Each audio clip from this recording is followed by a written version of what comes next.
오늘 말씀의 제목은 상처받은 기억을 치유하자입니다.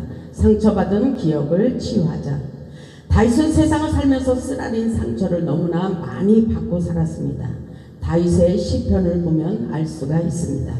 그럼에도 불구하고 다윗은 주님을 너무나 사랑한다는 고백입니다. 주님만이 나의 힘이 되십니다. 주님만이 나의 소망이 되십니다. 주님만이 나의 기쁨, 나의 피난처라고 신앙 고백을 하는 것을 볼 수가 있습니다.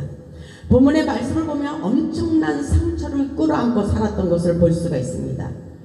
본문 5절을 보면 내 상처가 썩어서 악취가 나오니 이렇게 말하고 있어요. 내 상처가 너무 썩어서 골마버렸다는 것입니다. 내 상처가 썩어 악취가 나오니 내가 우매한 까닭이로소이다 이렇게 말하고 있어요.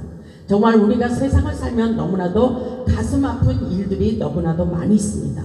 대부분 문제를 가지고 짐덩어리를 가지고 와서 목사님이 이러한 일이 있으니까 내 상처를 치유하세요. 내 인생을 치료해달라고 그렇게 간절히 상담하는데, 어떤 분은 나는 아무 문제가 없다고 하면서 상담을 하는 것을 저는 안타까워하면서 하나님 앞에 간절한 마음으로 기도했습니다. 그런데 알고 보니까 기도를 깊이 영적으로 하다 보니까 그 안에 상처가 있어서 그 안에 10년 가운데 상처가 골마버렸더라고요. 겉으로만 웃고 있지 육신은 모습은 웃고 있지만 그 안에 상처는 엄청나게 꿈으로 골마버린 것을 하나님이 보여주셨어요. 그렇습니다. 우리는 사람을 통해서, 인간을 통해서, 때로는 모든 환경을 통해서 별의별 일이 다 사건이 있고 우리의 마음에 가슴에 상처를 주는 경우가 너무나도 많이 있습니다.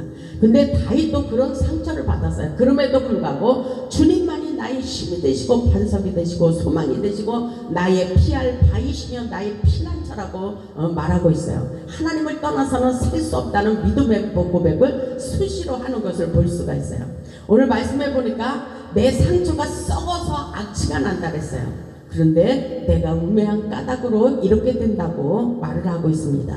6절을 보니까 내가 아프고 힘이 구부러졌으며 종일토록 슬픔 중에 다닌다고 이렇게 고백하고 있어요. 이런 사람들은 다윗을 보면서 우리는 용기를 얻고 힘을 얻고 상처를 치유할 수 있길 바랍니다. 7절을 보니까 내 허리에 열기가 가득하고 내 살에 성한 것이 없다고 그렇게 상처를 많이 받았다고 말하고 있어요. 우리도 별의별 사건이 많이 있죠. 그렇지만 우리는 이 상처를 교훈 삼아서 하나님의 능력의 세계로 들어갈 수 있어야 됩니다. 8절을 보니까 내가 피곤하고 심히 상하였음에 마음이 불안하여 신음하나이다. 상처를 받으면 두려워하게 돼요. 세상을 살아갈 힘이 없어요. 용기가 없습니다. 절망하고 낙심하게 됩니다. 다윗도 그렇게 볼 수가 있어요. 9절을 보면 주여 나의 모든 소원이 주 앞에 있사오며 나의 탄식이 주 앞에 감추이지 아니하나이다 이렇게 말하고 있어요. 우리의 가슴 아픈 상처는 치유되어야 됩니다. 우리의 질병도 병원에 가서 치료받듯이 우리의 마음의 상처도 반드시 치료받아야 되는 것입니다. 우리 인간에게는 두 종류의 기억이 있습니다. 하나는 좋은 기억이 있고 하나는 나쁜 기억이 있습니다.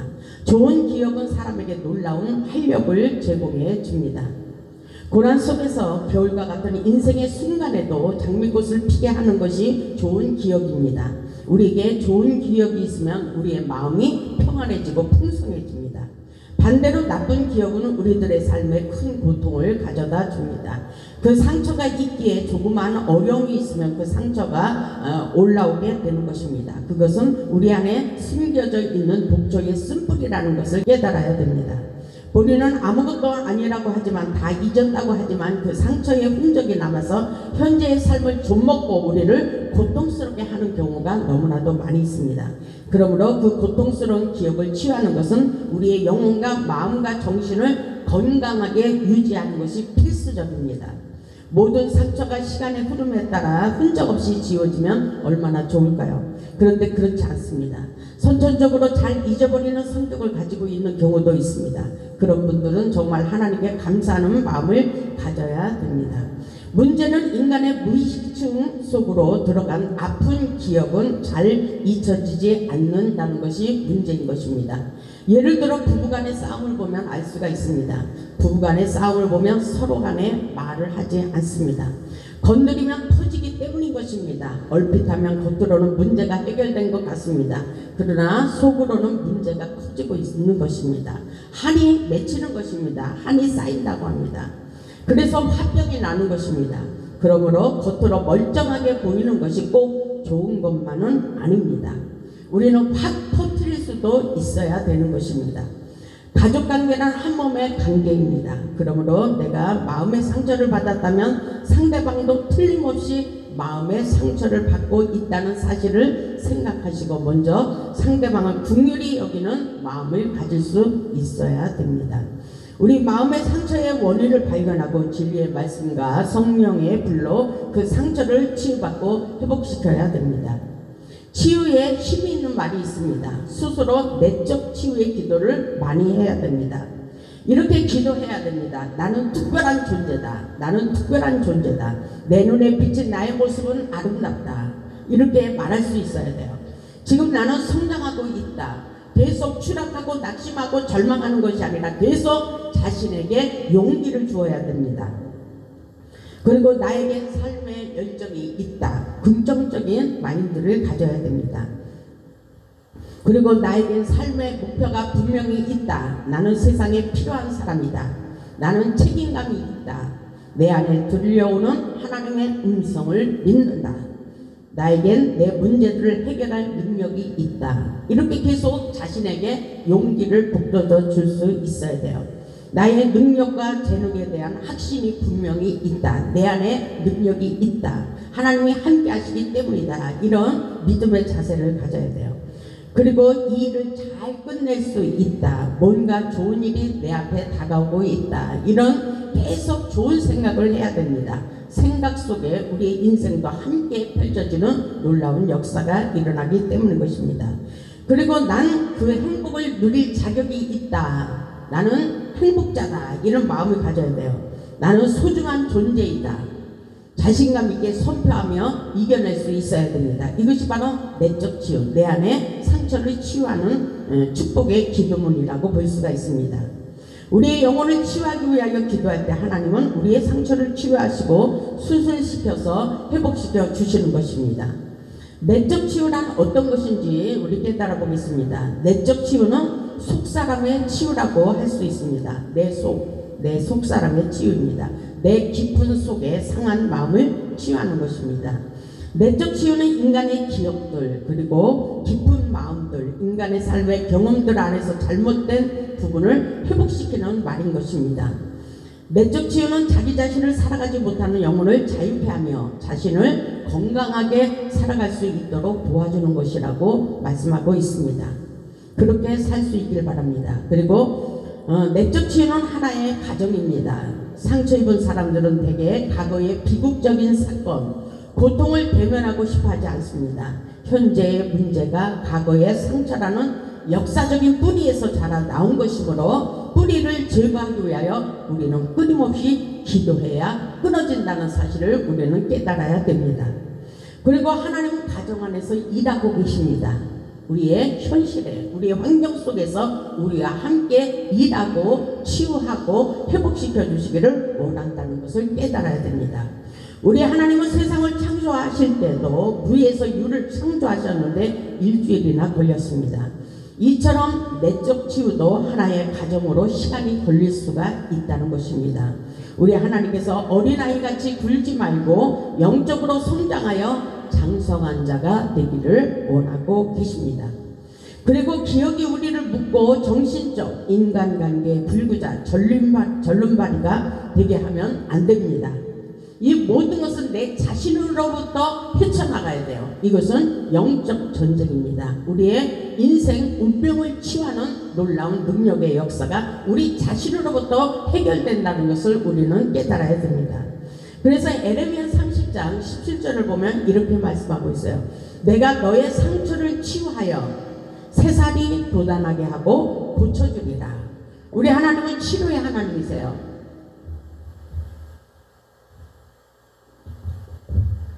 저는 기도할 때마다 주님의 사랑에 임재하고 그 사랑 안에서 사람들이 점차로 변화되는 것을 많이 경험합니다.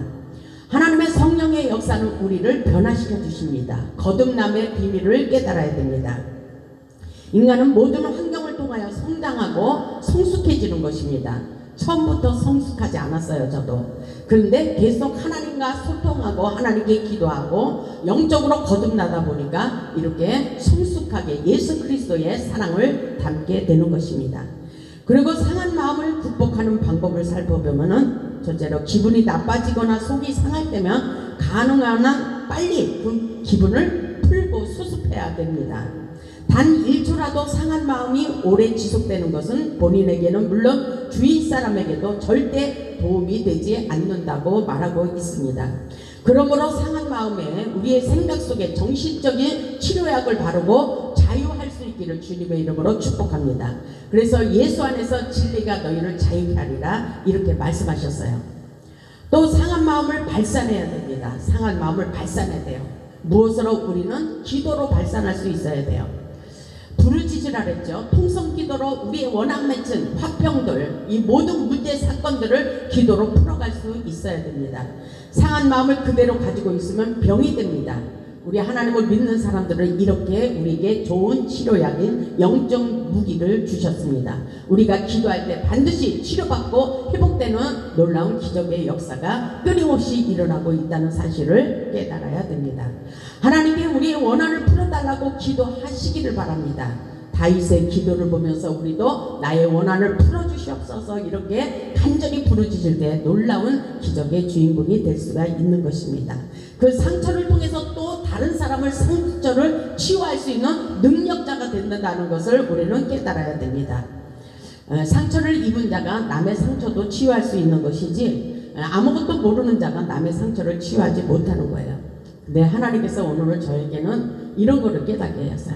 아, 죽어야 되는구나. 죽어야, 내 육신이 완전히 죽어져야 내가 하나님의 도구로 온전히 쓰임받을 수가 있는 거구나. 내가 죽어지면 하나님께서 나를 통해서 능력의 통로가 열리게 하고 하나님의 성령이 충만하게 임해서 성령의 능력이 흘러가도록 역사하는 거구나. 다시 한번 그거를 느끼게 됐어요.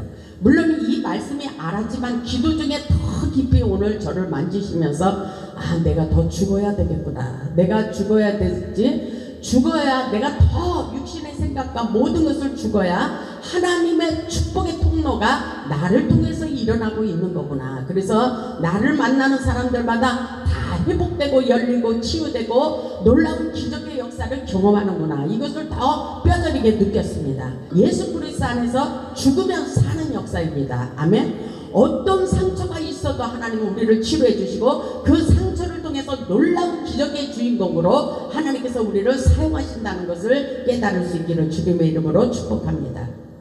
마음의 상처를 입은 당사자에게 섭섭하다는 내용을 정확히 알려야 된다고 말씀하고 있습니다. 누구에게나 사람은 실수를 하게 되어 있어요. 내성적인 사람은 직접 말하기 어려우므로 편지를 써서라도 화해를 해야 빨리 치유되고 회복된다고 말씀하고 있습니다. 그리고 혹시 상한 마음이 자신의 감인 반응으로 인하여 상황을 부풀리지 않았나를 점검해 봐야 된다고 말씀하고 있습니다.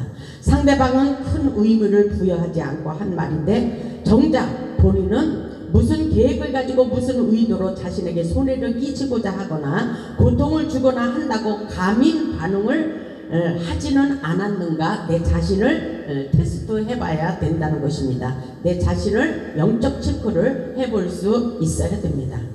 상처를 받은 자가 감인 반응이 크다는 것을 우리는 깨달아야 돼요.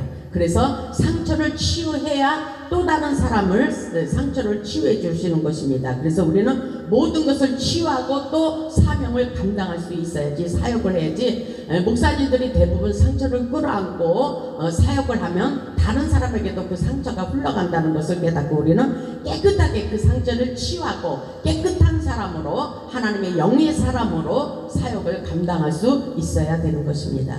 그리고 마음을 상하게 한 당사자에게 가장 귀한 선물을 하라고 말씀하고 있어요. 사람이 원수에게 선물을 한다는 것은 어렵지만 상대방은 생각하지 못할 만큼의 속도로 빠른 회복이 이루어진다고 말씀하고 있어요. 미운 사람에게 떡 하나 더 주라고 했듯이 이런 것은 우리의 삶의 인생의 삶의 지혜라고 볼 수가 있습니다.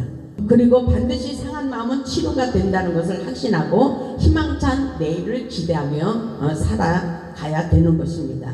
우리 인생의 모든 것은 하나님께 달려 있습니다. 영적으로 성숙하여 세상의 모든 것을 초월하며 살아야 됩니다. 저도 많은 상처를 받았어요. 근데 우리 하나님께서 기도 중에 그렇게 말씀하셨어요. 우리 예수님은 대못의 상처를 받았지만 내 가슴에 맺힌 작은 못의 상처를 다 뽑아내라 이렇게 말씀하셨어요.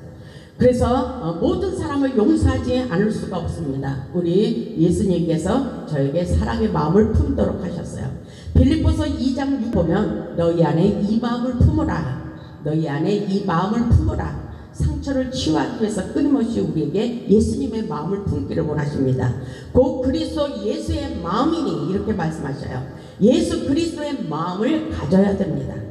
어떤 상처가 있어도 우리에게 평안이 있고 상처를 치유할 수가 있다는 것을 깨달을 수 있기를 바랍니다. 우리 모두 상한 마음을 치료받고 세상에 상처받은 영혼, 죽어가는 영혼들을 주님 품으로 인도하여 하나님께 영광 돌리는 복음의 산 증인이 다 되시기를 주님의 이름으로 축복하며 말씀을 마치겠습니다. 아멘.